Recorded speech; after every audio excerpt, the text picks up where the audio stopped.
अखिल भारतीय क्षत्रिय महासभा ने देश में जातिगत आरक्षण की नीति पर सवाल उठाते हुए इसे आर्थिक आधार पर लागू करने की मांग की है।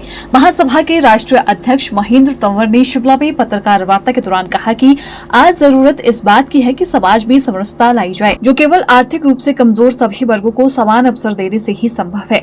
महेंद्र तंवर ने कहा कि जाति के आधार पर आरक्षण का लाभ एक ही परिवार की कई पीढ़ियां उठा चुकी है, लेकिन अन्य वर्गों के लोगों को भी आरक्षण की जरूरत है। उन्होंने कहा कि वर्तमान में कई महापुरुषों के इतिहास को तोड़ मरोड़ कर पेश किया जा रहा है, जिससे युवा पीढ़ी भ्रमित हो रही है। सरकार को इस पर संज्ञान लेना चाहिए और ऐसी विकृतियों के खिलाफ सख्त कार्रवाई करनी चाहिए। महेंद्र तंवर ने ये भी मांग की कि देश भर में राजपूत कल्याण बोर्ड की स्थापना की जाए, ताकि क्षत्रिय समाज के सामाजिक व आर्थिक समस्याओं का समाधान हो सके। इसके साथ ही सभी राज्यों में स्वर्ण आयोग का गठन किया जाए, ताकि सामान्य वर्ग की आवाज भी सुनी जा सके। उन्होंने कहा कि सामाजिक संतुलन और एकता बनाए रखने के लिए जरूरी है कि आरक्षण नीति पर पुनर्विचार हो और इसे जाति नहीं बल्कि आर्थिक स्थिति के आधार पर लागू किया जाए। महासभा की सतत मांग है कि देश से जातिगत आरक्षण पूर्णतः समाप्त होना चाहिए और आर्थिक आधार पर आरक्षण लागू होना चाहिए। तीसरी रथ यात्रा 9 अगस्त 2022 को उसी जगह से हमने शुरू की और इसमें एक मांग हमने और जोड़ी।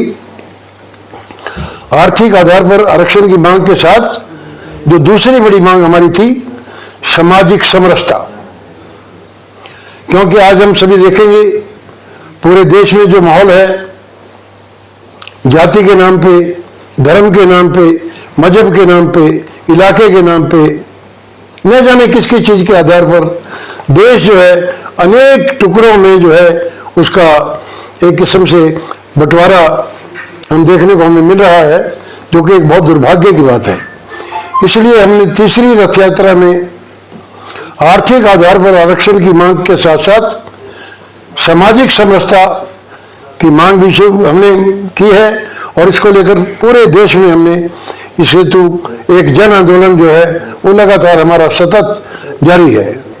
अखिल भारतीय क्षत्रिय महासभा ने ये प्रण लिया है, संकल्प लिया है कि हम देश के आखिरी छोर तक जाकर अपने भाइयों को ये उनमें विश्वास पैदा करेंगे कि अखिल भारतीय क्षत्रिय महासभा हम समाज में सभी भाइयों को, सभी जातियों को, सभी व्यक्तियों को समान रूप से साथ लेकर पूरे देश को और राष्ट्र को मजबूत बनाने का हम कार्य करेंगे।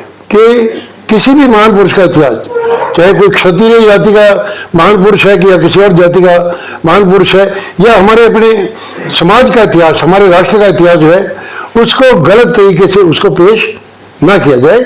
और इसके लिए केंद्रीय सरकार और प्रदेश की सरकारों की ये जिम्मेवारी बनती है कि अगर कहीं से भी इस प्रकार का ये कुत्सित प्रयास कोई करता है तो उसके खिलाफ कानूनी कार्रवाई की जाए। Bureau report, channel 9 Shimla.